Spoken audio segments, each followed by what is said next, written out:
No, I just had to lower down because like I heard this. I'm like, oh my god, what is in my ears? Oh my bad. I remember with a good friend of mine, TKU Demarcus. My man's was just at Evo Japan doing his thing with Esteban Fox. Right, he did play Steve. And essentially, I'm just kind of curious about his experience out there, so we can kind of share some stuff. Definitely gonna be learning a little bit more about what, I guess you could say, Japan meta, maybe some Japan mindset things, you know. So, Marcus, what's going on, brother? Man, I'm sleep deprived. Like, I haven't got a good night's sleep since I got back from Japan, cause fucking I've been jet lagged like crazy. But yeah, I don't know. Other than that, I mean, just been playing. Like I got back, I immediately got God of Destruction on Steve. I got close on a few other stuff, but I've been just playing. Gotcha. Whatever. Went to a tournament here. I haven't dropped a game in tournament in Hawaii since I've been back, which has been crazy. But I for sure learned a lot in Japan. So would you say, so on that note, let's start with that. Would you say from playing in Japan, like you leveled up like immensely? More so I learned. Like, it was like, I already had an idea of how to play the game, but it was like, I played Cuddle, and like, she said it blatantly, and I kind of agree with her. She was like, you're playing Tekken 7 still, and I agree with her. I was still playing Tekken 7. So like, it was just kind of hard, because like at first, when I went over there, I was playing online. Like we were in Osaka, and I would go to a cafe every morning before my wife woke up, and I would learn, or I would play online. And I actually got bodied super hard. Like I actually dropped down the blue rings on Steve from Tekken God Supreme. That's how much I was getting bodied. Like I played like Only Practice. I was playing like Kare, a bunch of them. And I was just getting, like, I was doing okay, but I was like losing like every single game, even to the random player. Like the most randomest of people, I was dropping games to, and I didn't know why. And I think a big portion of that was that a lot of them are willing to play Tekken 8 more so than I was willing to play Tekken 8, if that makes sense. Like it's like playing Street Fighter 6, but never using the system mechanics, you know? Of course. So it was like, that's how it felt. And then I think when I got to Tokyo, I really started realizing what I wasn't doing. Like I was learning some things, but more so I learned what I was not willing to do, you know, rather than brand new stuff. But then I started learning new stuff once I started going to Tech Tuesdays and stuff like that. So it was like kind of both. It was kind of like a self epiphany, and also trying to learn a little bit at a time, you know. So it was like kind of a complex step of me realizing what was wrong. And then I feel like the other portion was just confidence issues in this game. But I think I fixed it a little bit, you know. Mm-hmm. I don't know if that answered the question. Answered it well enough. So like, how you feel that you did in the tournament after having that little revelation, if you will? So Tekken, the first Tech Tuesdays, I actually shocked myself. I beat Nishi and you, and I was shocked about that. I don't know why I was shocked about that. Actually, I do know why I was shocked about that, because I didn't think I knew how to play the game. But they actually caught the clip. I sent it to you of me playing Nishi, because the Hawaii dudes thought I was gonna, because there was a few Hawaii dudes there for Street Fighter, and they thought I was gonna lose. But then when I went up a game and I went to the last round, they were like, "Wait, what the fuck? He's not losing." I was like, I don't know what's happening. So I was sitting there. I was like, okay, cool. And I think after that, I felt a little more confident, and I played people a lot more. I started playing more the Tokyo people, and they started actually coming out with us. We went to have food with you and stuff, and then they started wanting to play more, which was really good. And then, so I did way better than I thought I was there. I actually got smacked up by Al. That was the freest thing ever. They called it twerking on me with Victor, because he was just in stance, just twitching. That's how free it was. He was in stance in my face, just going back and forth like this. I was like, damn, I'm getting bodied. So they said I got twerked on by Victor. But then we went to Evo, And I actually thought I was gonna do way worse at Evo. I didn't do bad at Evo though. I got like what 100 place out of like 1,000, which was fine. It wasn't the best, I think. By like our metric, it wasn't that good, but it was better than what I thought I was gonna do. You know, partially because I was like, everybody's better than me. But I think when I went up to play Shadow, it made me feel the opposite. Because when I went up and played Shadow, they had us waiting for an hour because production was terrible at that tournament. That was the one big flaw of that tournament, production. It was terrible. It caused so many issues with the event.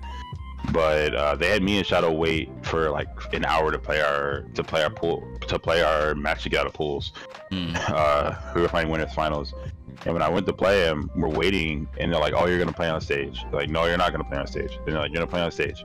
And we're getting this runaround for a while, and eventually we sit down. And I sit next to him, and I'm like, I'm about to get bodied. Like, I was just like, this is about to be the freest thing ever. Like, he's about to play Zafina or Claudio. I'm just gonna get clapped. I played a bunch with like, I don't know his name. He's apparently like the best player in Spain or something like that. He plays Claudio. I don't know his name, but he bodied me like 40 straight, like that week. And I was really hyped to play him. He was actually really good, but it made it worse. So I sat down next to Shadow and I was like, I'm gonna get bodied. So we were waiting, and Tishumon's looking at me. I think he understands that I think it's gonna be free, but he was like, "Yo, just chill out." I was like, "Okay, cool." I walked up, I played Shadow, which was another issue. They had the best match of the whole tournament, and they cut the feed for Tishumon. And that was like terrible. They had a double KO and they had to replay the whole match. I was like, yo, that's terrible. But I went and played Shadow, and I think I felt okay. And then I really fell into it when, for the first game, he did 4-4-3, and I thought about it, and I was like I just felt it, and then I walked all the way to his back as Steve. And when I walked all the way to his back and got the launch, I felt comfortable. I was like, oh shit. I was like, maybe I can win, you know? And so I took the first game.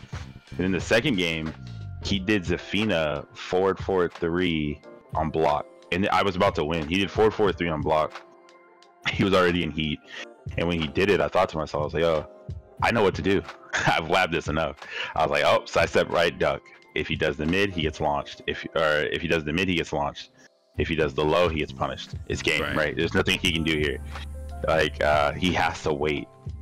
But I had labbed this specific situation so much, but my hands didn't agree. I was so nervous, I went left, and I got bodied. And I was like, no, that's terrible. I was like, no. And he said, strong, heat dash, and I lost that game.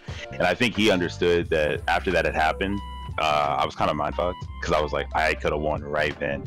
And the next game, he just went in on me, and I was like, he doesn't go in on people. So I was like, when he started going in, I was like, I'm mind fucked. I was like, oh, that's a wrap. So I lost 2-1 to Shadow, and then we talked about it after, and he was like, if you never showed me movement so early, I wouldn't have known when you got mind fucked. And I was like, yeah, you're right. If I didn't show you that, like, he was telling me, he was like, yeah, I think your movement's really good. He was like, if you didn't show me like what it looked like, he's like, I wouldn't have went in on you like that. And I was like, fuck, you're right. You know, so we talked about it for a while. It was really constructive, and it really it got me out of that zone. So I was going through losers. The Tokyo folks are behind me screaming. They're actually really good at that. The motherfuckers will get you hype. I don't know why. Then Tokyo folks be going crazy. Yeah. But yeah, I don't know what it was, but I just went out on a Tuesday, and then I guess I was a Tokyo dude after that, because they was all sitting. We were all in the same pool, and they were all looking at me like, "You got this, you got this." I was like, "Damn, these pools are going ham." So I went through. I played a what was his name? He was a pro license holder king in Japan, and I went and played him. And the first game was good until he did like a random wake up launch. I forget what it was, but I wasn't paying enough attention. Like, I had him at the wall. It pretty much checkmate. I did something. I think I did dash up down forward 1, and I wasn't paying attention. And I whiffed, and he did like quarter score back 2 or something. Like, he just did, or sorry, down back 12 or something like that. Like, he did some random launch, and I got bodied. And after that, I just got scooped, and I was like, that was my fuck. Like, I was not at the point of recovery. I was mentally dead after that. I was like, if I had just paid a little bit more attention. So, I mean, I didn't do the best, but I also didn't. I did way better than I thought I would, and I left thinking I had done way better than I thought I would. So I was satisfied with it. I learned a lot during there, you know. So I'm satisfied. Okay. And what would you say was like, if you had to give up your key takeaways for like the competition, like what exactly would you say that you learned in particular? Heat management, that's one. Heat management's a big one. I think heat management steals games really hard, actually. I think heat management wins games. I think chip damage and alternate win conditions in this game, I think the biggest thing I learned while being over there was that the way I wasn't playing was bad, but the refusal to use the system mechanics was, well, in a productive way rather, was, and I think that really was an issue. I think after I learned that, the other thing I learned was that most of the 50-50s in this game are balanced around fuzzy guarding. That was a really big one, was that most of this game, because of neutered movement, if you actually look at it, they're balanced around fuzzy guarding. An example is like Feng down back 3 on hit. The post situation is balanced around fuzzy guarding. If you fuzzy guard properly out, it's so hard for that character to keep pressuring you without saying, oh, I'm gonna stop and risk getting bodied by something, you know. And that's kind of the basis. Those kind of the 3 big ones was like heat management, alternate win conditions, and that. I think the alternate win conditions was a really, really big one because it made me really reevaluate even my character. Like I was like, oh, like when I really left there, I was like, oh, because they're telling me the whole time. I'm sitting there and I'm like, this is really hard to win with Steve. And then you is like, no, I think Steve is pretty good.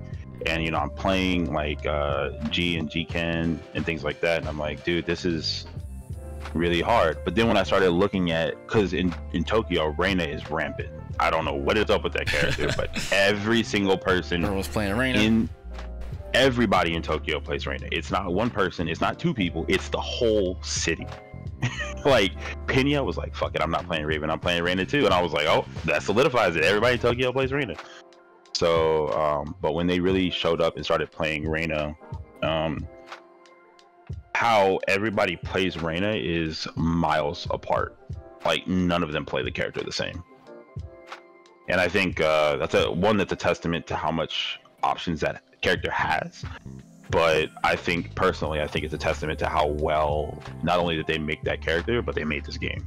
I do think the game has a few issues, and it had a few big balance issues, which they fixed recently for the most part. But I feel like the big one was the thing that stuck out was alternate win conditions. And when I really reframed it, I was like, damn, Steve is pretty good, you know. And I do think Steve is really good. I think Steve is slept on. So I think those are the 3 big things. Though the 4th big thing was don't travel with a heavy stick. Don't do it. It's terrible. I blew my back on the way back. It was terrible. No Diddy. I had to make sure we throw it out there because you said you blew your back. I'm like, whoa, no Diddy, fella. Hold on, whoa. Yeah, no. It actually made me buy a smaller stick, or it made me make a smaller stick. I actually have a picture of it. I actually made a stick right when I got back, and I started playing on it immediately, which is right before you called me. I was actually lowering my lever because it was too high, so I couldn't play Mishima's because it went flush to the case. But I actually made a smaller stick. Actually, it's like 11 inches wide and like 8 inches tall, so it's like smaller than an SC stick. Pause. Carry on. Yeah, pause. But I sent a picture in the Discord, but I put it together right when I landed because I was like, I can't carry my VLX or my Vitrix. You're using a VLX still? What is this, Street Fighter 4? VLXs are godlike, man. I showed you. I play on cabinet at home. What? So like, VLX though? But a blue one though? Come on. A blue VLX? Come on, you can't judge. Come on. You can't hate on the you can't hate on the blue one. I mean, you got it. Hey, look, but, you got it. You got it. VLX in 2024 is wild, but hey, you got it. I mean, it's the weight. Like, it's the like. Yeah, for sure. Like, it's just, I don't know. It's the feel of it. So like, once I started, I just didn't stop. You know, but it was like more so. I couldn't take it with me because it's too tall.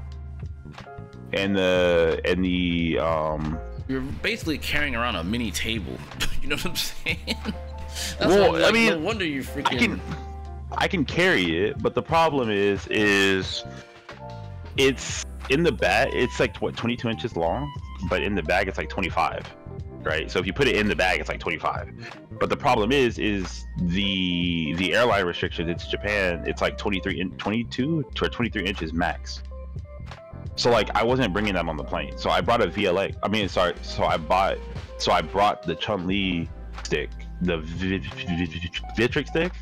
But after walking around Japan with that for so long, even that is too heavy. Like having to walk all day is just too much. So I made that small stick on the way back because I was like, I can't travel with anything heavier than this. Because when I got back, I actually did pull my back. It was pretty bad. Like I was bedridden on Friday and Saturday. Yeesh. So that was like kind of the fourth thing. But the first big three were was like the alternate wind conditions for sure. I forgot the other two I said. It was alternate wind conditions. I don't know. Those I named three big things. I don't remember exactly what they were, but I named three big things. Alternate wind conditions, heat. Yeah, it changed a lot of how I thought about the game, how much of the game actually doesn't matter, and that people are complaining about, myself included, and like it made me rethink my character and how I play the game a lot, actually. Okay. So like, in particular with Esteban here on the screen here, Steve, like what would you say changed now that you gained that perspective? A big one, chip damage. A big one is chip damage. The two biggest changes were chip damage. So like, well, one is heat. Like the first thing is heat. So Steve's biggest whip punish is this, right? Is just throw Sonic Fang, and in post patch it's better because they made it so it's like, oh, if the first hit hits, the second hit will never whiff, right? So now it's better, right? Problem with this is that if you start the game like this, it activates heat, and you may not want to do that. So you have to reframe what you're gonna do. So like in this case, that does 29 damage, right? But the other thing was that 2-2 goes just as far, and it does more damage. Right, so you may not want to burn your heat. Like, sure, you can whip punish further with this, right? But chances are, if you can't 2-2 somebody, then you weren't whip punishing something anyway. Because this is actually really far in this game, right? So that was the first one. Was why am I using my heat so early, right? Like I think most people have to reconcile that using your heat really early like that is probably not a good thing. And the reason it's not a good thing is because of how heat works. So the big thing was that I don't know why I didn't realize this, but when you have heat active, the damage you take is in white health. And then that was a big one. I didn't even think about that because we burn through heat so fast sometimes, right? Right. That when I went through Japan, I was like, wait a minute, why do I like every game when I started like thinking about my heat a little bit more, I'm like, why do I have so much white health? And then I was like, oh wait, I'm taking all of my health in white health. I was like, what the fuck is going on? So risks are a little bit more doable.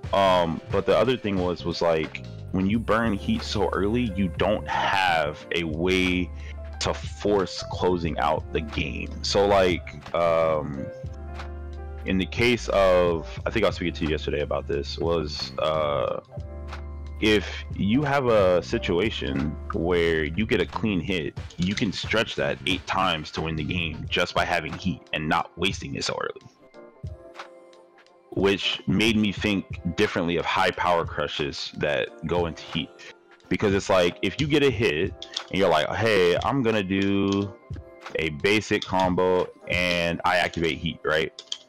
Well, now this Oki situation becomes infinitely worse, because if you rethink how you think about Oki at the wall, you play for chip damage, not for lows. And that was the other thing, you play for chip damage. So you can stretch this so much further. You can create a situation where you get free damage on block, you can still pressure the opponent, and you can force another mix-up. So with my heat still available, which it's not now, but if it was, then, you know, I could do things like sway 1, right? Sway 1 at meaty. I don't want it to hit. I don't care if it hits. If it hits, great. But if it doesn't, you take chip damage. I'm 0 on block, and then I can move, right? I can move, and then when I move, you're forced to eat another mix-up, because this in itself is a mix-up, right? If I choose to stay here, then I can go for 50-50, which forces you to move, or I can move and then go for the 50-50, but or I can just move, return to neutral, whatever it may be, right? But I can move, and then I can burn my heat again, and then now I have another mid, and then on block I have another mix-up situation. Yeah. So yeah, that's good. That alone creates so much situations where you can win the game just by getting one clean read on somebody. Because in my mind, I was like, playing solid doesn't work, but playing solid does work if you kill the other player. Like, it doesn't work if you're just playing forgiving, because it only takes them one time to do the same thing to you, and they're gonna burn heat, and you're gonna be like, damn son, I just got heated on. Pause. And then like, look how much damage he took from just the chip damage. He took half health, not even optimal combo, into this on block, right? And then it's whatever. Like, and that made me rethink a lot of what Steve has. That one linear path of thinking made me think a lot of what Steve has, because it's like, if you really look at it, Steve has a lot of really good tools in this game. Like sway 1, if sway 1 hits, if the hit's crouching, it's plus 15. If it's crouching, it's plus 14. On block, it's 0 or -1 depending on how far you are, and if they're standing, you're crouching, but you can always sidestep out. He does a grip a chip, right? There's a grip a chip right there. Like, look how much chip damage he's taking every time he blocks one of these. And look how far it is, right? There's a lot of times where you can do sway 1 and get all this chip damage for no reason, in comparison to flick 2. Flicker 2 is also good, right? Sure, it's nerfed in this game a little bit because it's -5 and you can't move, like you can't backdash, but it forces them to do something. Yeah, they're taking creep chip every time they block one of these, right? And then on top of that, you still have wall running 2, right? I think his wall running 2 in this game is better than it was before, and I was really not using it as much because I'm still under Tekken 7 status, but then I started just using it. I was like, fuck it, I'll just use it and then jab out. Anytime, I think the wall running situation with wall running chip moves is kind of screwed, because anytime, if you're +5 like this, in his case +6, then it's like, if you jab, they can't do anything. Like, there's nothing they can do. You just did free damage to them, and there's nothing they can do about it, because if they sidestep, they're not going to punish you really. If they have to do like an instant wall standing 4 or something like that, like there's nothing they can do. They have to hard guess just to punish this. But then you're out, you're stretching your pressure, you're doing free chip damage, and you're just like, what's up, son? Like, and if you're heat, then it makes it worse. The other thing that really made me reevaluate where Steve was this right here, this situation.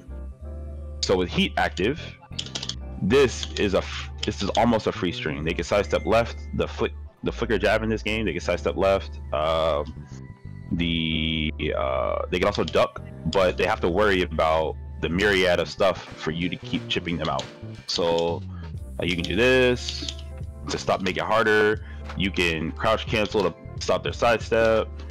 You know, you can do all that stuff, right? Like, you can just keep chipping them out. Like, this becomes a really good button from just doing it right here. Like, you see how far that hits, and that's plus.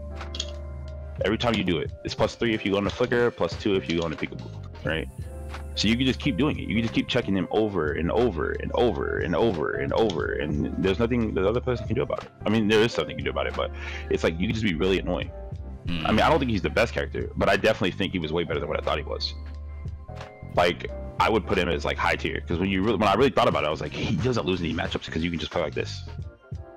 You couldn't play like this Tekken 7.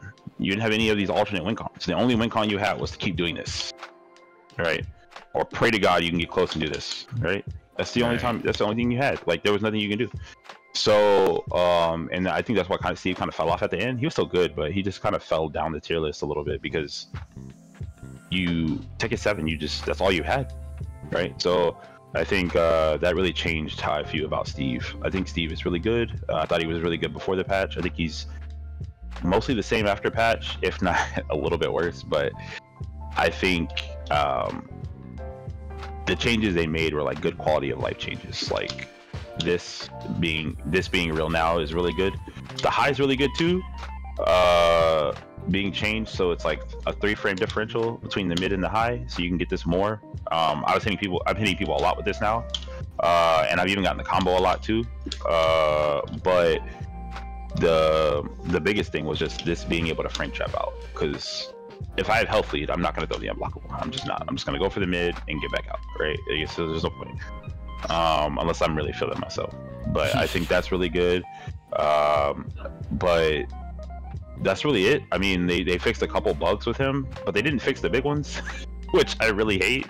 They didn't fix the big bugs, and they nerfed this. This is nerfed. This right here is nerfed. It wasn't in the patch notes, but I think people started noticing that this is nerfed. They nerfed the initial jump back distance. Oh. So people can hit you lower on your body more often. So there's a lot of times where you would be right. This is where you would throw it at. You would throw it right here. But now there's a lot of things that'll clip you for doing it right there that didn't clip you before. It's really annoying. And they really nerfed his combos. He kind of got really affected by the tailspin change. So he has to change a lot of his routes. He still has really good combos and really good routes, really good corner carry, but the most optimal stuff was like super gutted. So he kind of got fucked. But other than that, he's still super good. I don't think Steve is bad. He still has a range 2 crouching low. This is way better after watching Pakistan play him. Like I started using this and people just get annoyed. Like this is so far. Like it's launch punishable, sure, but I just assume all my lows are launch punishable at this point. Like if I lose, I lose. Whatever. But better to present the option than to not present it at all.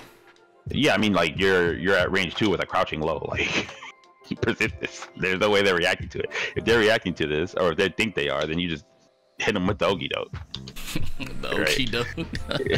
You're like, I'm gonna throw the same button, but it's a mid. Like it's like that's cool. But no, I think Steve's really good. I think Japan taught me a lot of whatever. Yeah, I'm not sure if that answered your question about Steve entirely. If there's anything specific, feel free to ask. But I feel like it taught me Steve is really good. I think Steve I don't think he has any really bad matchups per se. I think his worst matchups are probably like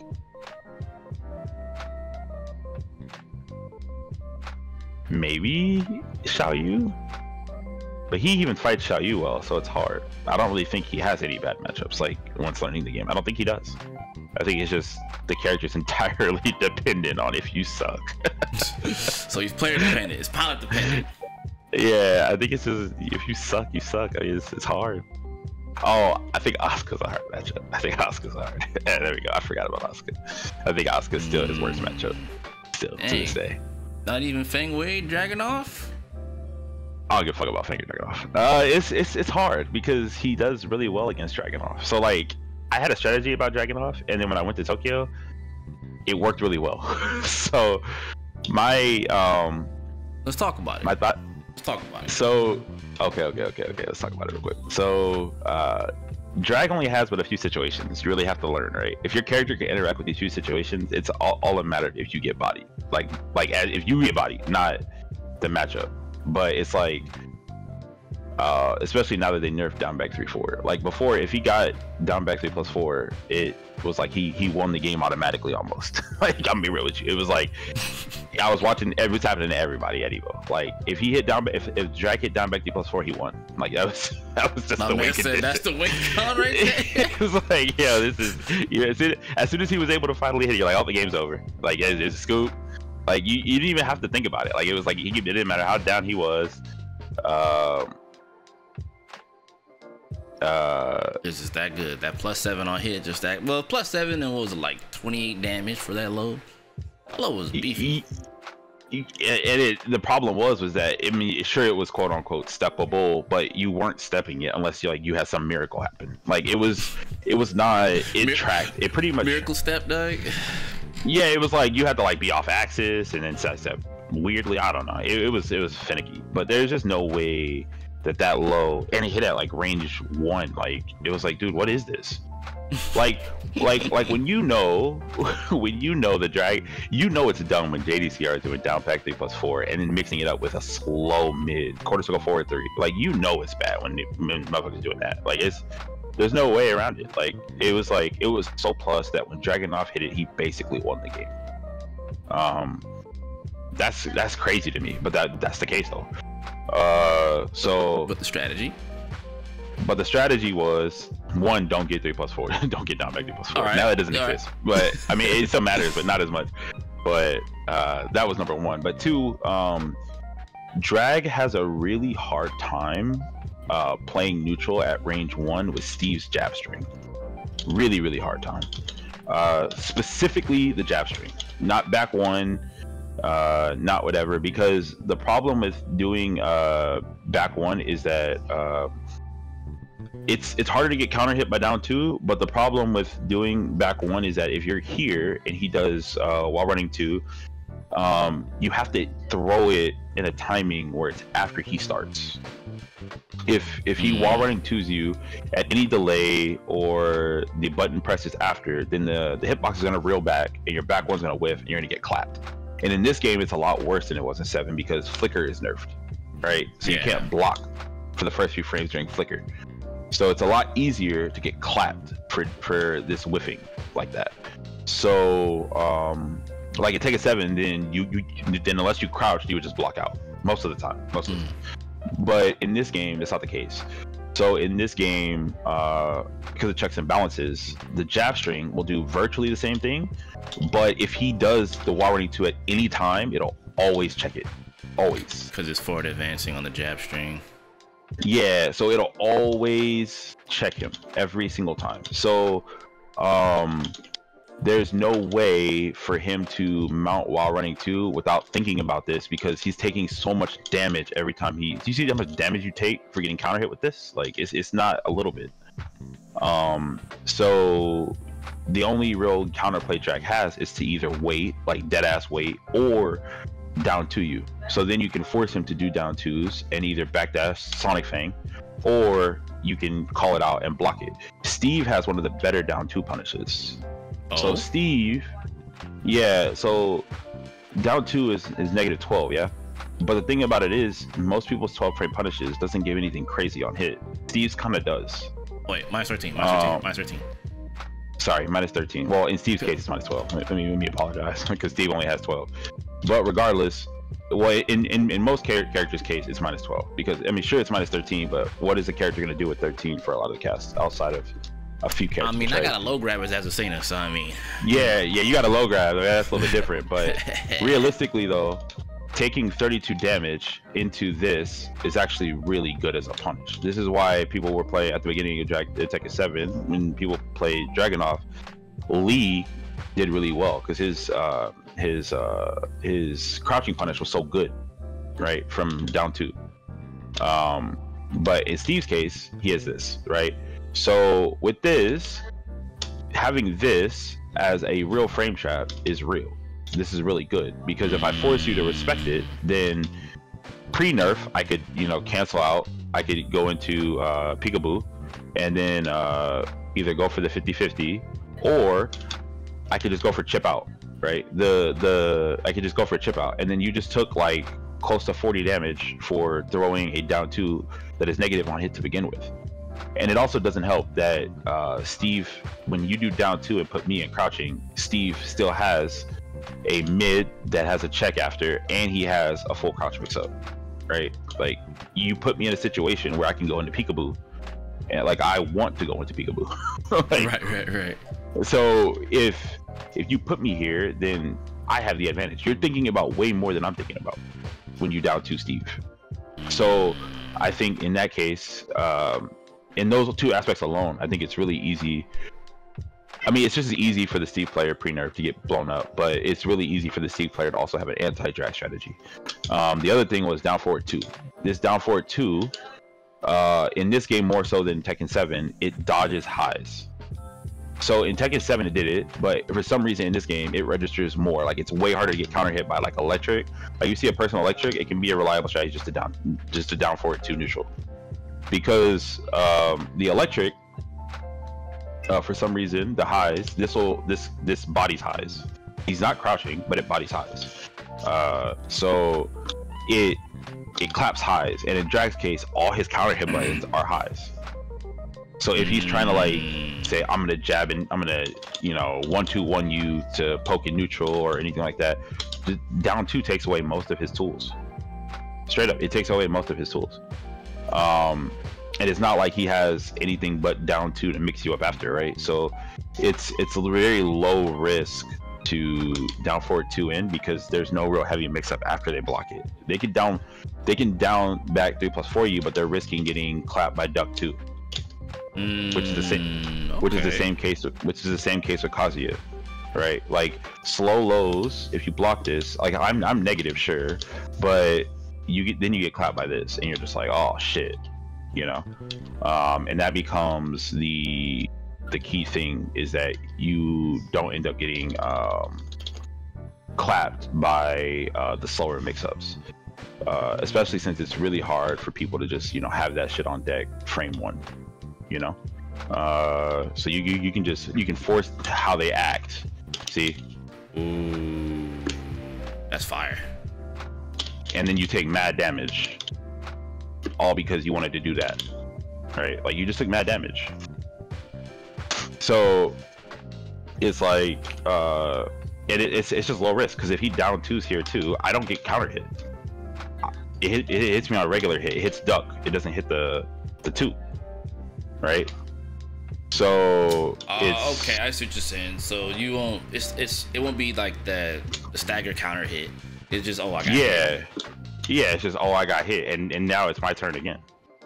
Yeah, because he gets himself in the mix up if he hits you with the down 2 anyway. Yeah. So now he gets hit with peekaboo down forward, or he gets hit with full crouch down forward 1 mix up, or while standing 1/2. In this case, you would do 2. If it you would do 2 if they're gonna sidestep, or if they're gonna move, and you would do 1 if you just want to challenge, right? So it's really, he doesn't do bad against this character. He does a little bit worse against Feng, but I think Feng's matchups are almost 5-5 across the board. I don't really think it's a case of Feng winning matchups. It's just Feng is a solid character. So if you beat the other player, you beat Feng, right? Like, it's not really a case like his neutral works a lot of the same ways as Dragunov's versus Steve, but the only caveat is that he has down back 3, right? His down back 3 is a little bit better than down 2. But even then, a lot of the stuff Feng has is right weavable. So you could right weave a lot of his advantages, and he can't do any. Like, he has to stop. And as long as you have to say, oh, he has to stop, then they're doing what you want them to do. Because for every time, which is actually another thing that I really learned that I was thinking about, but I didn't do I didn't realize in Tekken 8, I was so jaded by everything else that I wasn't doing, is beating people on timing. And that's a big thing. Is there's only 3 timings in the game. There's only 3 timings. Whatever people are talking about, there's only 3 timings. It's either, whenever people act, it's either they do it immediately, they delay it, or they wait, right? So as long as you figure out how to attack people's timings, you win. In this case, they're usually going to delay, right? They're going to delay and do whatever they want. So if they delay, then they lose to immediate back 1. So that's when you start a barring back 1.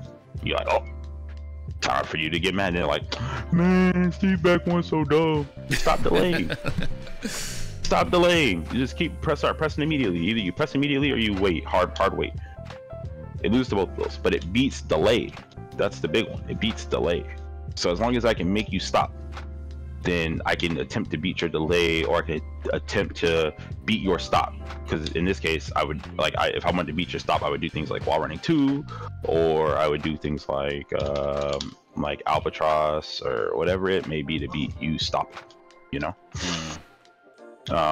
But Feng is a big one. But as long as you take away Feng's immediate situations, like down back 3 advantage, the thing about down back 3 advantage is down back 3 advantage is not free, because he can't do anything after. So like in this case, if Feng down back 3s, what are you thinking about? You're thinking about, oh, most people are gonna say, I'm gonna get low again. They're like, I'm gonna get annoyed by this this full crouch low, right? So he's gonna say, oh shit, why can't I do it? They're gonna say, oh god,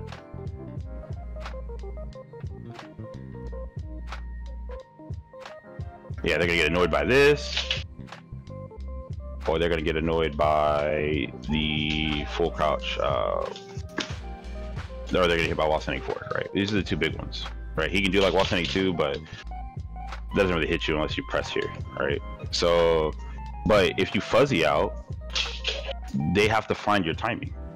It's no different than like if you crouch tech or if you delay tech, right?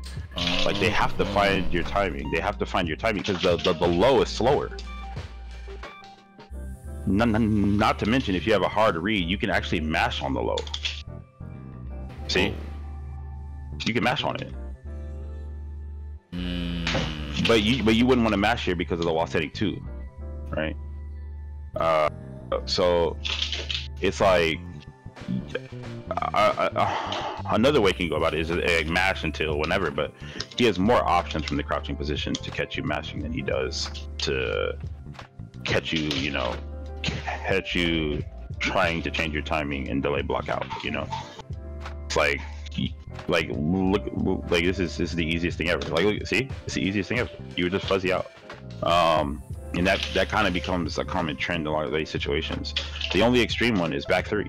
That's the only extreme one. But at that point, I would be like, okay, well, back 3 is slow, standing, normal. So then I would just start back 1ing. You know, you're gonna start attacking the back 3 if you think they're gonna do it. If you don't step it, if you think you can't step it, because you can step it, but it's just harder.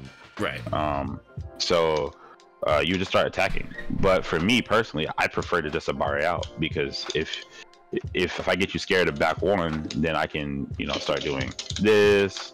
I can start doing this, all this other shit, right? So that's why I think he doesn't have bad Feng or drag matchups. As for everyone else, I don't think any of the other matchups are necessarily bad because he can trade into them equally. The only one I do think is bad is kind of Asuka, because it's too, the Asuka can play too crazy and Steve doesn't have a way to stop her. Like, if every time he presses a button, he has to say, I'm about to get fucking parried by one of her 18 parries. It's really annoying, actually. It was annoying at 7 and it's still annoying.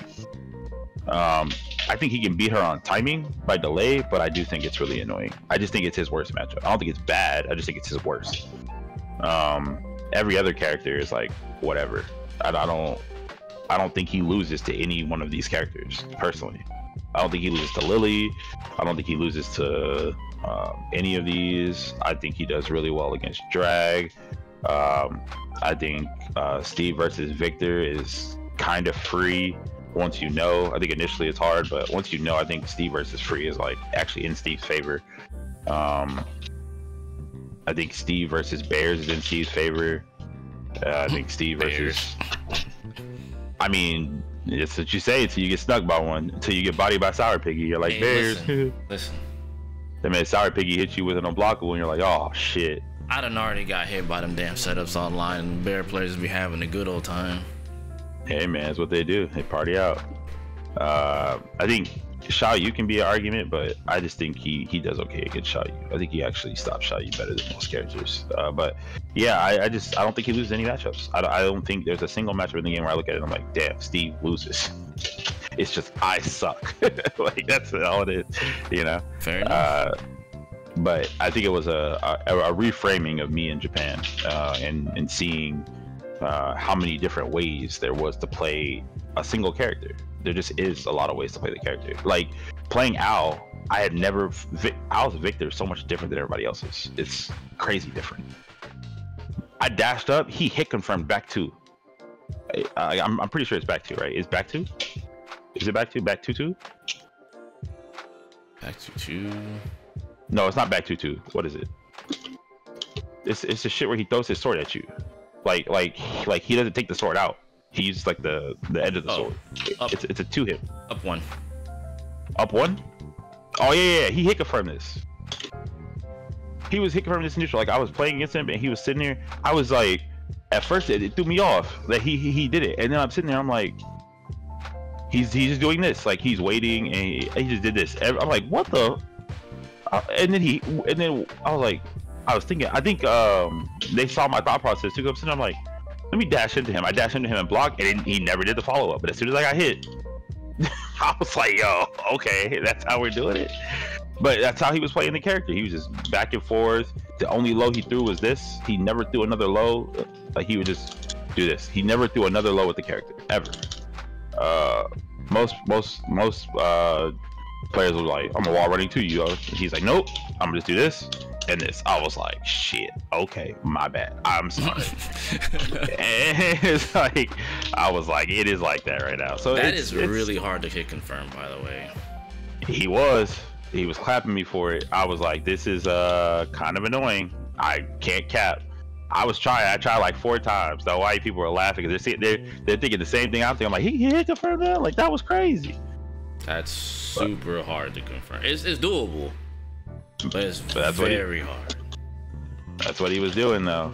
So like, what would you say in Japan was like top 5 played characters if you had to put in them? Not top 5 tier list, but top 5 played characters. Reina was number 1, easily. Reina is the most played character that I've ever seen. Like I have not seen that much Reina until I went over there. That is crazy. Like I've never seen a character played so much in my life. It is Reina. I'm so tired of seeing that character, but Reina is everywhere. Reina, Drag, of course, Feng, Feng were on every single setup all week. That's what I was looking for. That's what I wanted to hear. Who was Reina, on the Drag, setups? Reina, Drag, and Feng were on every setup, everywhere you looked, all week. Okay, 2 more. 2 more. There has to be 2 more characters that's on the setups. I'm trying to remember who I saw. I'm not trying to just like drop a character name. Like it was definitely those 3. I didn't see any DJ. I didn't see.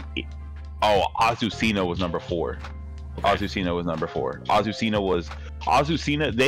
They have a thing in Tokyo where if you say I fought Azucena, they say, oh, Tekken 8. That's how they refer to Azucena. They just call her Tekken 8. Nice. So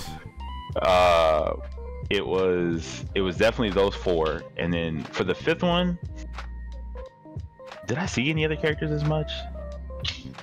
I don't think I saw any other characters as much, to be honest. Yoshi, Ling, Lily, no, Law? No. I didn't see. You know what's funny? I didn't see any laws besides double. There was no laws there. I was just gonna say. I mean, double's out there, so I would assume. But you said most played. Oh, King was definitely number 5. King. Okay. It's a toss up between King and Jin. Those were the 5th most played. King and Jin. Okay. It's either King or Jin. I saw more Kings than Jin, I believe, but it's a toss up. I could be wrong. Okay. It could be either one of those, but those are definitely the 5th place tie. Yeah, those are the most played characters I saw. I didn't see any. I saw like a couple Claudios all weekend. I actually played the 3rd Claudio I saw. I actually played at Evo. Brian, didn't really see Brian too much. June I saw a little bit, not very much. Surprising. Lily I saw a good amount, but it's not too much. Leroy, no one played this character. Lee, no one played this character all week. The first time I saw his character was when Super Akuma showed up at Evo, and even then he didn't even play this character most Evo. He played Lars, which was random, but he played Lars. I didn't see hardly any Jack. I saw like 1 Jack all week. Hwarong, I saw 2. I saw Rest and somebody else. I don't know the other one's name, but I saw Rest and somebody else. Elisa, the only Elisa I played was the only reason I saw was Cuddle. The only reason I saw her play was because I played her. I didn't walk around and see her matches. I just played her. Right. Asuka, I didn't see any Asuka. Oh, besides King Ray Jr., there was no Asukas. Man, so surprising. Raven, the one Raven player didn't play Raven. Yeah, he's playing Raven now. So well, I mean, I don't know. I saw him playing Raven recently, but he was playing Reina when I was there. There was actually, I think, more than all the other characters I just named. I think I saw more Eddies than all of those. Sheesh. I didn't see any Zafina besides Shadow. I didn't see any Paul at all. Lars played a little bit. No bear. I didn't see any bears all weekend. Yoshimitsu only like 1. I saw like 2 Xiaoyus. I only saw Nina so much because I played Tokyo's Nina. Like, he's like a really good friend of mine. So that's it. But everybody else was like, no, nowhere near those 5 characters. Those 5 characters were like the whole weekend. Plus Eddy. There was actually a few Eddies, and I actually think Eddy's crazy after that. Like, I think I've only played him in training mode for like 30 minutes. I was like, wait a minute, this character's kind of OD. He's a bunch of knowledge checks at first, but when he gets started, it's not very interactive. It's just not, like, unfortunately, it's just not very interactive. Like, this situation right here is fucked. Anytime he does this, the other player's fucked. You might as well just assume they're gonna lose until proven otherwise. When he makes you block this shit. When he has a homie at the wall, you can just assume they already lost. Other than that, it's like, that's really it. It's like when he gets started, it seems very non-interactive. But I think the issue is still with him starting, because most people don't know, but his pressure is nuanced. So his pressure actually has a big flaw, and that is backdash. So like, if you're not at range 1, and you know he's gonna do his thing, right? But the thing you're looking out for more than anything in neutral is usually gonna be this, right? It's usually gonna be this, yeah. In this game, you're usually thinking about how is he gonna do this shit, because that's gonna start his pressure. And what's that move? Is that 4-3? It's 4-4-3. Oh, 4-4-3. Okay. Sure, he has a wall running normal, but really you're usually thinking about his pokes of this. But for him to start his pressure with this, if you are conscious enough about space and you're challenging him when you're supposed to, it's actually not as free as people think it is. Because when he does this, the subsequent low, that low has to hit clean hit for it to be a combo, right? For him to have a real low after that, which was kind of the change they made to the relaxed low, was that this is launch punish, or this is a stagger punish on block. So he kind of only wants to do the hell sweep. But if he does the hell sweep and it's not clean hit, you can actually block this if you backdash. And then he's minus 13. So if I record it on myself, right? For instance, if I pick Steve, I mean, of course, this isn't everybody, because, you know, some characters don't got backdash, it's king. But it's like, how can you find Eddy? But if Eddy does 4-4-3, he has to risk going into your, which I guess justifies his power crush, because he doesn't have a definitive way to necessarily start his shit. So like, if he does this is the thing you're trying to take away from him, right? You're not trying to, you don't care about the mid, you want to make it so he only has one option, right? So if he does this and you backdash, see how I block? Oh wow. I'm minus 30, he's minus 13 as well. Like, it has to hit like that, which is why he has to dash after it. But if he does this, he's punishable. He's minus 13. So there's no real mix-up unless you let him right next to you, which means it's a fight for space at that point, because you have to check him, whatever it may be. Luckily, in Steve's case, his power crush is a high, so his main button to stop you from keeping him out is a power crush high. In Steve's case, Steve doesn't lose the power crush highs because Steve has down forward 2. Yeah, you can down for a 2 in the ducking, which will duck underneath it, and you can get a while standing launch or something. Oh, it's worse than that. It's worse than that. And here I thought I knew. So when Steve ducks, if he can react, he can actually do this, and then you die. And then you die because you got hit with some silly shit. You could also press into it. So like if you do 1-2-1 into high power crushes, you on reaction you can stop and do this. So like I don't know if it'll work at +1. It works in neutral, but I don't know how to really replicate it. If he does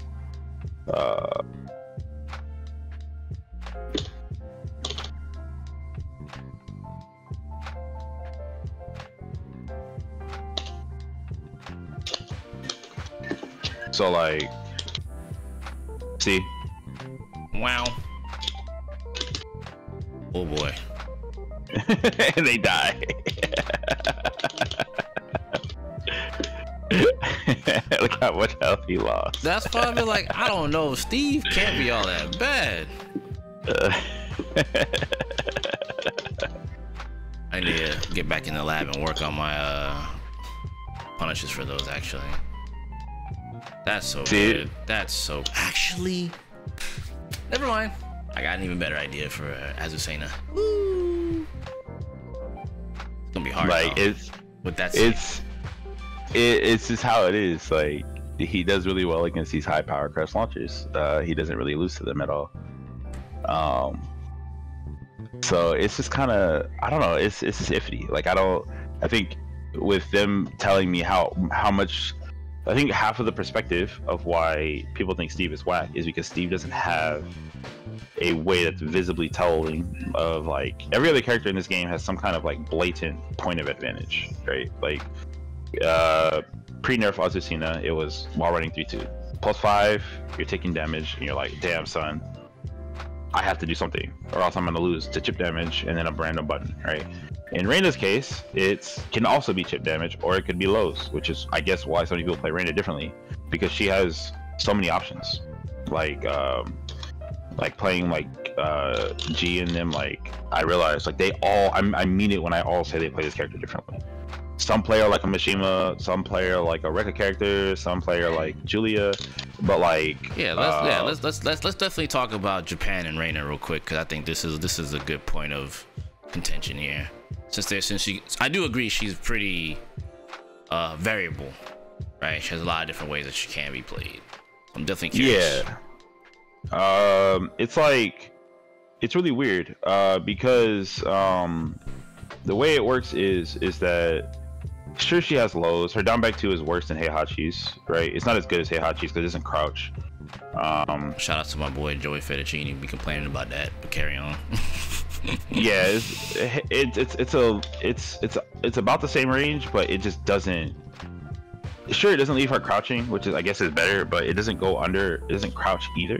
Heihachi's did, but she still has a good amount of stuff. But the other issue is, or not issue, but the other aspect is, it's just how good 442 is. 442 is really good. This button is good. I mean, sure, certain characters can OS multiple options. Like Steve can do down 2 after this on block and beat every option that isn't 2 or 1.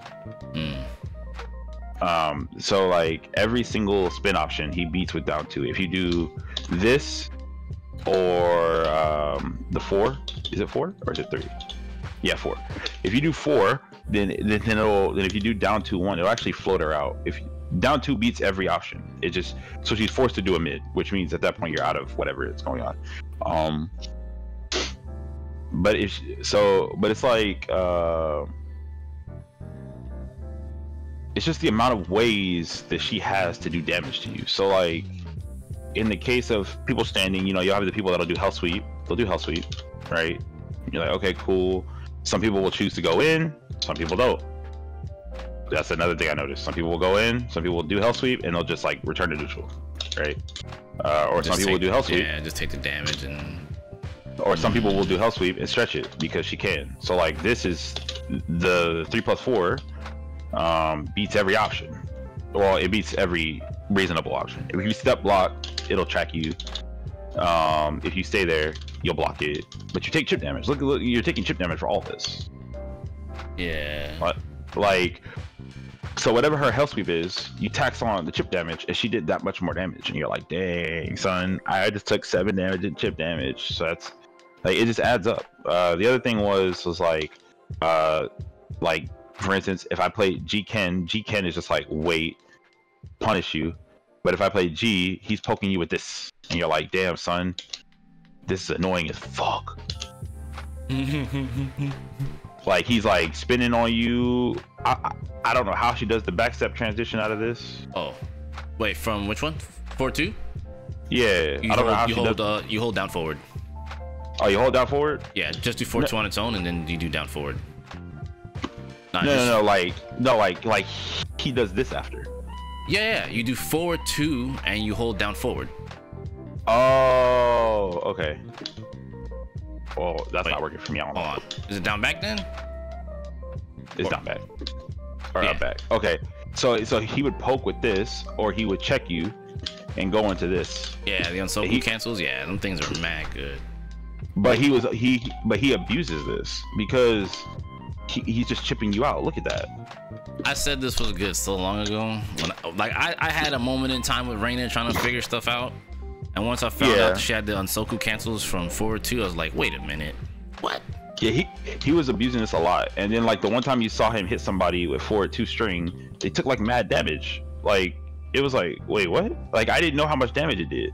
I looked over at Joda and Ishii. I'm like, why did I do so much damage? They were like, yeah, it does do a lot of damage. I was like, what the fuck? Like, what is happening?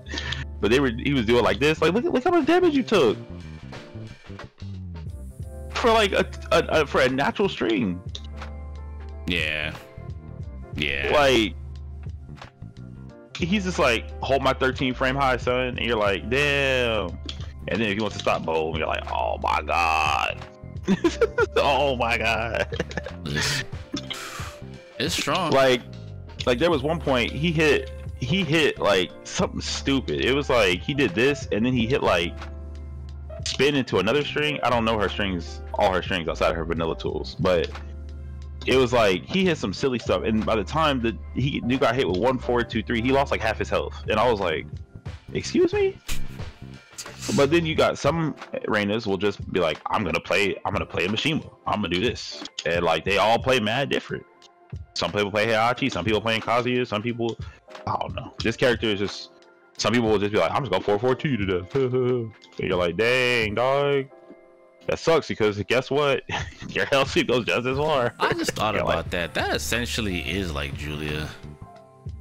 Like, with like Party Crasher? That's what it is. It's a 12 frame mid. Like, you're just like, oh, hey, I'm playing Julia. So it's just like, I don't know, it's just hard. Like, this character just has so much shit to her, and like it made me appreciate her because, like, sure, I was tired of seeing her, but like seeing her be played so many different ways and it being apparent is like a good thing. Like, it's like when you go watch a Luke, right?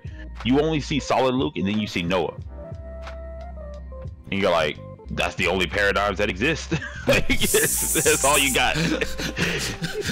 So you got Luke, then we got Noah. I mean, that's it. That's it. Like, wow. Like that's it. But it's like, when you look at this character, it's like she has so many options and they're so good. But then you look at the character and you're like, but you can't say this character is broken. There's nothing broken about her. She's just good. She's just good. So you're like, oh, this character's pretty solid. There is one broken thing I did really hate. This fucking wall standing 4 Oki is annoying. This is dumb. This is not fair. This is not, people ending combos with this shit is not fair. I listen, every time when I was playing her, you end the combo while standing 4-4. Oh, you want to wake up? You gotta eat this free chip damage, or you side roll. It don't matter. You you side roll. You got hit. Left, right. Don't matter. Nah, when people got hit with the 4, you saw him explode. I was like, no, this character's ridiculous. Nah, this character gets me hyped a little bit, but that did remind me. Actually, I do think Reina is Steve's worst matchup. I forgot I thought about this. So I was playing, and I don't think Steve can beat this character. I'm gonna be real with you. I don't think there's any chance in hell Steve can beat this character. It is impossible. specifically Steve, he cannot beat this character. She has too many options, and all of them beat highs. So you can never stop this bitch. She takes away your best tool, and all the other tools. I don't think Steve can beat this character. I actually firmly don't like this character versus Steve. I think in this game, I think Asuka's pretty bad, but I do think Reina's the worst matchup for him. I forgot about this. Like, I played G, my man never used a move that was like, we played a first to 20, and it was like 20-1, by the way. I'm getting bodied, but there was never a point where I could throw a high. It was always a button that beats highs. Like, full crouch down 4-4, get deleted.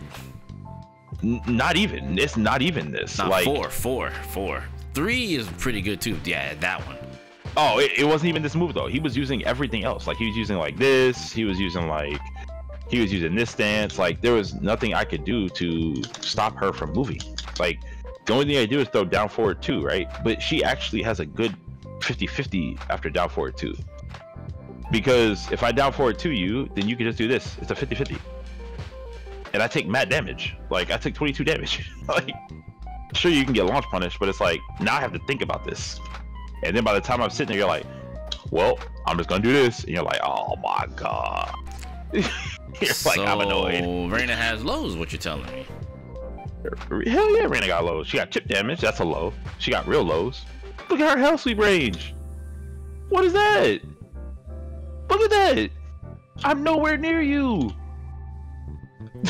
I'm nowhere near you. That hell sweep is hitting at like range 2. That shit is jokes. That shit is memes. I'm nowhere near you. This character's good. Like, when people say she don't got lows or whatever, I'm like, dude, I don't understand what you're talking about.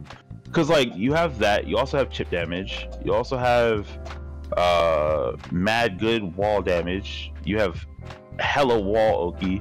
Unbreakable command grab, by the way.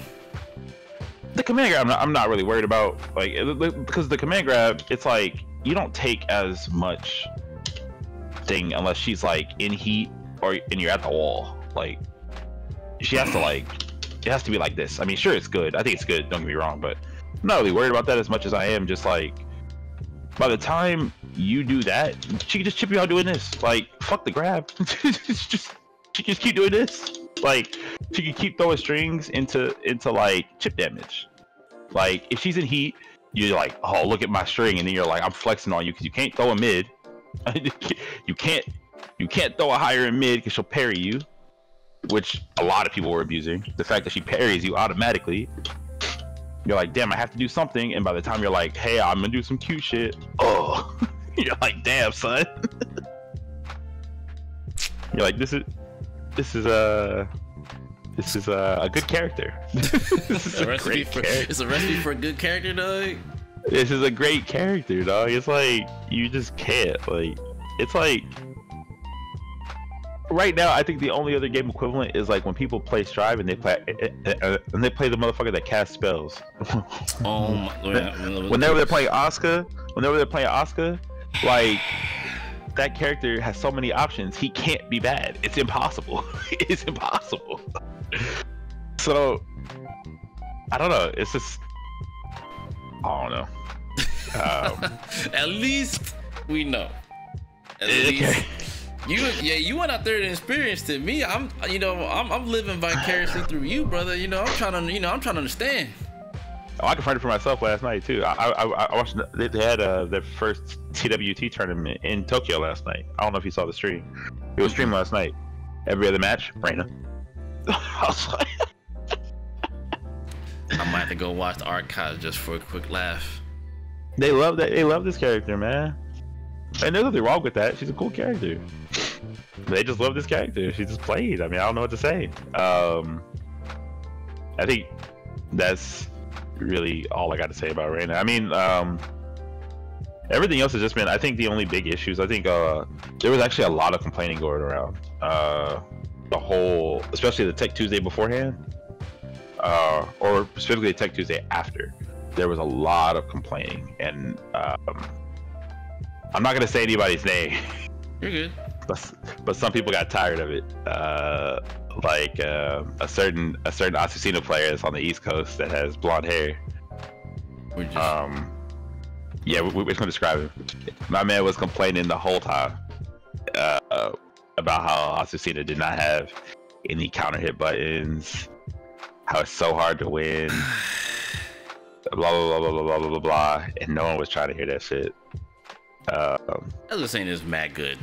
As someone that mains that character's good with the nurse. That character's good. She was good before the nurse. She's still good after the nurse. She's a good character. I agree. She's a very good character. It's just like I think there is value to that statement, like that I was hearing, but at the same time, it's like no, there's no value. If you to look that at statement.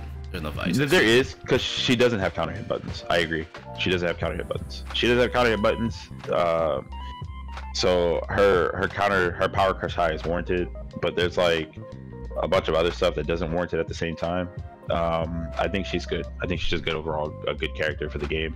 I do think it's the trip solidified the fact that I like Tekken 8 more than Tekken 7. Like, I think it's just harder. In Tekken 7, I didn't have to interact with you as much. In Tekken 7, I was interacting with you, but on a very minuscule level, because I knew that I could just backdash you and out neutral you, right? In this game, it's like you have to out neutral people in the clutch, and I think that's really hard to do consistently because it's a lot of checks and balances, and no one wants to deal with that. That's why people were like, I'm just going to backdash from you in the first place, right? Like, no one wants to deal with that. Even in Tekken 7, when people had to deal with that, they were losing. Like, look at FDX, right? FDX at the end, he wasn't trying to play complete neutral, but at the same time, he wasn't playing crazy, but people couldn't just back away from him. Like, he was like, oh, I'm either gonna, 4 1 + 2 you at range 1, or I'm gonna down forward 1 you. And I think really looking at that really had me reframing a lot of the game and what I find worth. I do think there's a couple issues with the game, even now, but I do think overall, I think it's a more enjoyable product than Tekken 7 in the long run. I think Tekken 7 ran its course, but I think it ended very boring, especially when you have to play Kunimitsu and Zafina, just backdashing, and you're like, damn son, I can't do anything, because half the characters can't compete with chasing those two characters, right? They just can't. Like, you play Armor King into that, how are you chasing Kunimitsu? You're not chasing Kunimitsu. It just doesn't work.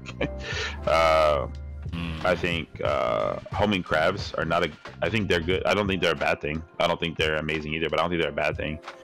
But I also played Armor King where I couldn't grab people because one of the issues was homing to the point where they gave him a homing grab and it still wasn't good, So I think there's a few issues. I do think this game is definitely harder. I think it's a lot easier to lose. I think it's a lot easier to win.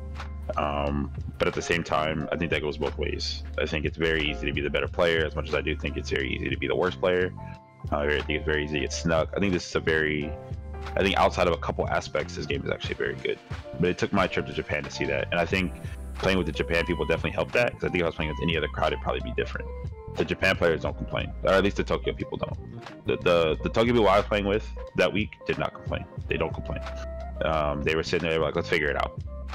Language barrier and all. Some of them had language barriers, like Kagemaru. I couldn't talk to Kagemaru, but he was willing to sit there and talk to me through Google Translate and through Jonah. So we were talking a bit, and they just don't complain. They're very realistic about it. Like, even when I beat Nishi and I looked at them, I was like, I got lucky. They were like, no. They were like, you were just better than me that day. And then they sat there and we talked about it and we chilled out. They were very cool about it. I think a lot of other scenes have a lot of issues with that currently. I think a lot of egos are being thrown around.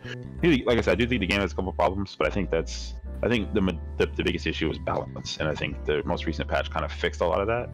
I do still think there's a couple issues. I think Nina is really strong. I think she needs to be changed a little bit.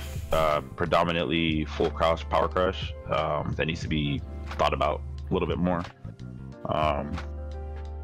But I think the game's overall okay. I mean, sure, it's a little bit more, got to make a little bit more guesses than you did before, but I think there's ways to still mitigate it. It's not like they took out delay tech, or it's not like they looked at you as, you still have delay options, you still have sidestep. I actually played a tournament the other day where I won a game just by walking to a homie's left. Like, it wasn't even like I confirmed I was playing neutral. As soon as I saw the hole, I was like, oh, we'll just walk around you every single time you commit. And he lost. He couldn't do anything. You still have that. You still have some characters have counter hit buttons. I think the game's good. I think it's a good game. I think Japan was good. I don't like some of the stuff I realized with the player base, though. I really don't. I'm avoiding names, but we'll say that. We'll save that for another time. Yeah, I learned that the scene over there is very cliquey, and there actually is a lot of not spoken about problems, but I don't think it was that much of an issue. The thing I really did like about, though, is the single elimination tournaments. That's stressful. That makes you reevaluate what you got going on very fast, because you only got one try. I don't really prefer it, but I do like that it adds more stress. It feels like a money match, basically. Like you're adding that stress. Like you're adding that stress of getting bodied that one time and homie looking at you and saying, "Damn, son, that really sucks, don't it?" You're like, "Man, it might." This guy. But no, that's good. That's good. Sounds like. I think it's really good. I think it was productive. I think I became a better player. I immediately came back. Went on like a 40-game win streak because I got demoed to blue ranks while in Japan by the time I stopped playing online, and I was in a rut. Came back here, went on like a 40+ win streak. Immediately got God of Destruction on Steve, and just started moving on to other things. So I think it was a good productive. I think everyone should go at least once. Okay, I'll try to make it an effort to go to Evo Japan next year. I'm about to say tomorrow. I'm like, I can't go to Japan tomorrow. What's wrong with you? Oh yeah, absolutely. I wouldn't want to go tomorrow either. There's no one there. But I think the statement that really stuck out was make decisions for the other person. So like before in Tekken 7, it was really easy to let them make decisions and then you respond to their decisions. But I think realistically now the game can operate that way, but you have to make their decisions first for them.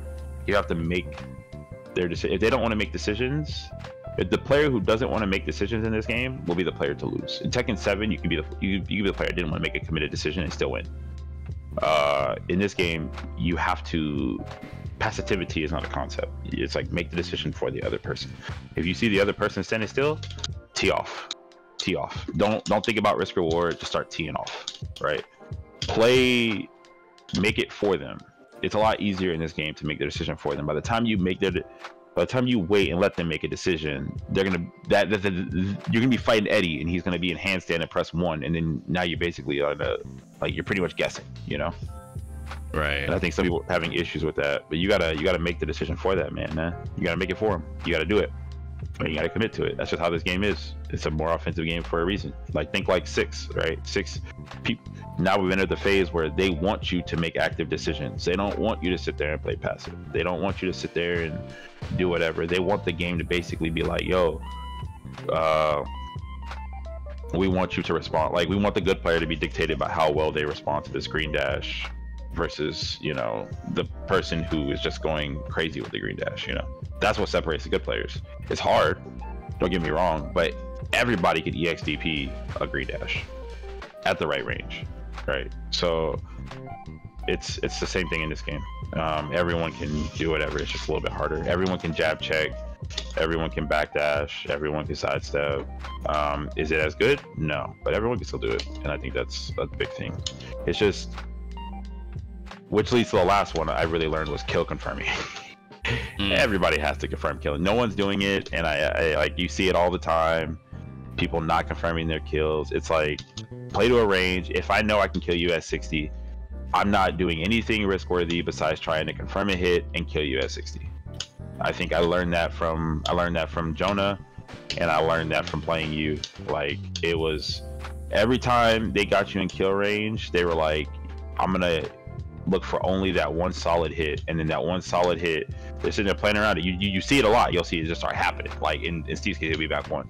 You would just see back 1 over and over and over. Or if they're playing Reina, you would see electric over and over. As soon as they got the hit, you saw hit, oh, boosh, and then you saw hit, green dash, death, and you're like, oh shit, that's crazy. if you want a lab where you can kill people at, I think that's a big thing. If you can't kill, then, which led to my heat management statement, was if you can't kill, don't burn your heat. Just don't burn it. Like, there's no point. Like, don't do any of this if you can't kill. Like, I'm not even trolling. I wish I was, but I'm not. Because you're like, chances are free damage is free damage. But the worth of saying, okay, I'm gonna still have heat, walk up to you, do this, and threaten either this or like this is a big difference. Because now I can say, okay, well, now I have my heat, and I can check me, and now I can, like, sure, I didn't do the most optimal combo, but now I have my heat, a little bit of heat left, and now I can put you in 2 50-50s instead of just one to close out the game. That little bit of damage doesn't matter if the subsequent 50-50 they block, you know? Yeah, like, if that kills anyway, it doesn't matter. Yeah, like, if, like, and I thought that way. I was like, I can get the wall, and I can go max damage, you know, I can do some crazy stuff. I can do like this, you know, I can do like, I can burn my heat and be like, hey son, you just took mad damage, you know. I can do like this and put you in a pixel and then go for the 50-50. But what happens if they block the 50-50? You know, now it doesn't matter anymore. Now they have heat. All the damage you did with your heat is in white health, and if they hit you, they get it back, and they guess right, and they get out of it. But that's a lot different than if I said, okay, well, I'm gonna burn my heat at the end, right? Like here, and then say, okay, well, now I go 50-50. Now I got 2 attempts to end the game. If you get hit by this, you took just as much damage. But if you block it, combo, yeah. Yeah, but if you block it, you also take just as much damage, and you get a subsequent 50-50, right? In Steve's case, it would be this or this. And this is really good now. Like this mix-up's actually good now because they can fuzzy out, but it's like you can also delay the one. You can delay it. So like you can try to fuzzy out, but I can delay the one. So it's a little give and take, but I do think heat management's a big one. I think heat management in the long run will sneak games once people learn how to abuse it. I think if you don't know how, then you should. I think chip damage abuse, like here, like now I'm playing now, I don't even do lows at the wall anymore. I'm be real with you, unless like I'm deliberately trying to kill you. I don't do it. I just do this. Like I'll be like, oh, is he gonna get up? This. People have been getting so annoyed by this shit. Is crazy. But you just do this. You just walk around. And you're like, oh, you force them to do something because they're taking chip damage, and it's a good situation. I think every character has that. Like I was telling you, like you're playing Asusina back 3. Yeah. You just catch them, and then the mix-up becomes: are you getting off the ground or not? If you stay on the ground, you know, I'm just get off the ground. Steve, he just down 1+2. This is easy. I don't know what Asusina. I think hers is like 4-4-3 maybe. I don't know what her hit on the ground is. Yeah, you can use 4-4-3 to hit him off the ground. Yeah, so like you can do a lot of stuff, but it's like, am I gonna get you off the ground or are you gonna get up? And if you get up, walk around, walk around you, push you back into the wall. You're just taking free damage, and I don't gotta worry about getting low parry. I don't gotta worry about getting low blocked. I mean, sure, you can mash on me, but it's like, are you gonna mash on me? Are you really gonna mash on that? No one can get countered and get bodied for that? Yeah, it's like, if you get hit, look at what you lose if you get hit by this. If you're standing, if you're crouching, you get hit by this. Like, that's the only downside. Or if you press into it, you know, I could push you back into the wall, counter hit, and now you look like mad dog. You want to take mad damage. Yeah, and don't let you be away from the wall. See, I will say that's one of the neat things about Steve. My man could be like, hey, ball push this way, dog. Yeah. No, go back this way. You were going to the left, now I'm gonna bring you back here. Yeah, it looks mad rude. Like, you're like, just go back over there, please. Just like, just get back over there. But no, I mean, the one thing I did notice about the average player though in Japan is they're not any better than American players. Truth be told, they're just not. But they are good at one thing: bullshit. They're better at bullshit. I'm gonna be real with you. They're way better at bullshit. Like, they know what bullshit they should use, and they will be committed. They will be vehemently committed to doing it. Like, It's not, they will do it and you might scare them. You're not scaring them, motherfucker. They will do it. Like, I don't know what it is about it, but they will do it. And for some reason, they know how to counter your blatant bullshit. Like, I was like, here, I can play with this, right? I can play with this. Like, a lot of players will get hit with this, or they'll try to like crouch while sending launch, which gets checked by this. Or like, they will get mixed up doing this. The average Japan player will never get hit by this. I don't know why, but they never will. It doesn't matter how much I mix it up. They never will. It's like, dude, come on. This is crazy. Y'all can't guess. Like the bad players can't even have that much of a solid mind game that they're not getting hit with this. Right? Like, it's crazy that they don't, but they just don't. And I'm like, dude, this is, I don't know, son. Like, or I go peekaboo, I'm like, they got me scared to want to go peekaboo you because I'm mixing myself up. I'm like, y'all are so committed, it's crazy. But I don't think the average Asia player is better than the average American player. I think a lot of those statements are very baloney. I think they're just more committed to doing the bullshit.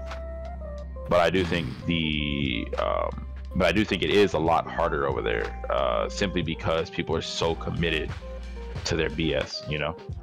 Like, it's like playing a Marvel 3 player and they'll play Morgan and they're like, I will throw these fireballs, like, but it's everybody. They're like, I will throw these. It gets very hard to deal with that consistently. It's really hard. So I think it is hard, but I don't think the average player is any better than the American player, you know? But offline, I wasn't able to find a single weak player, if I'm being real with you. Every weak player I found was not from Japan. And they're people that flew in. But everybody I played in Japan, or were, as crazy as this sounds, every Asian player, which is a broad statement, every Asian player that I played was good. Every player from Asia specifically. Yes, from Asia specifically was good, you know? And that's not like a super crazy, that's not like me being derogatory. It's just I wasn't able to find one. Like all the Tokyo players were good. Even the weak ones were good. Even the weaker ones were good. Sorry, the weaker ones were good. The couple Korean players I played were good. Jeondding is oh my god, I don't want to play that dude again. That dude he's the one Korean top player I played, and I never want to play him again. That dude is good. Eddie? He was playing Eddie, he was playing Reina, he's just good. I saw him play more Eddie that weekend though, so I think he's making an effort to just play Eddie, but he's good. Jeondding is just good. I developed a newfound respect for that man. Was after playing, I'm like, damn, I can't even like think about what he's thinking about. It's too hard. Like, at least when I'm sitting there looking at Ulsan, I'm like, dude, Ulsan is pretty good. But it's like Ulsan's really good, don't get me wrong, but it's like I could see what Ulsan's looking at, you know? Like, he's just really good at beating you. Like, so but you can't see what Jeondding is looking at. It's hard. Like, it's hard to see what Jeondding is looking at. It's really, really hard. Like, that dude is like, it's not like he's being random. It's like that dude is just that good at mixing you up. He's just that kind of guy, you know? He's like, what's up, son? Like, he just speaking to you randomly. Like one moment he's super positive, next moment he's like, yo, look at that squirrel. It's like that type of shit, you know? Now you see Houdini shit. Now you see me, now you don't. That's what it is though. He's really good at it. And it was kind of eye-opening actually, because it was like, maybe like that is a good thing, you know? Like I'm pretty sure we all play back in the day, like, if you're not playing random, you're wrong type mentality. It's the same thing. Like, if you're not playing random, you're kind of playing wrong. And I kind of agree with it, like, because if you're not random, you're predictable, right? Like, right. And that's kind of how he plays, and it's godlike. It was fun. So, okay. I don't know. I'm just kind of ranting now. You're good. No, I appreciate you taking the time out to come talk with me about Evo Japan, your experience and the players and what you learned and whatnot. It's definitely insightful. Definitely got me thinking about other ways to play the game myself. I mean, obviously, I'm not one of the doomers that doom on, as we're saying. I obviously think the character is good still, despite the nerfs or whatever. And with you explaining some things, it just kind of confirmed certain things, certain thoughts I had about the game, especially the Heat conversation. That's very interesting, especially noting how good chip damage is, amongst many other things, right? Then there's the Reina talk also, which, you know, I've always felt like already I don't know, there's something about that character. She reminds me of like C Viper, where like you could play her all kinds of different ways. You may have a quote unquote small kit, but like you can use it in all kinds of different ways. You can, I don't know, it's good to see that she is as variable as I thought.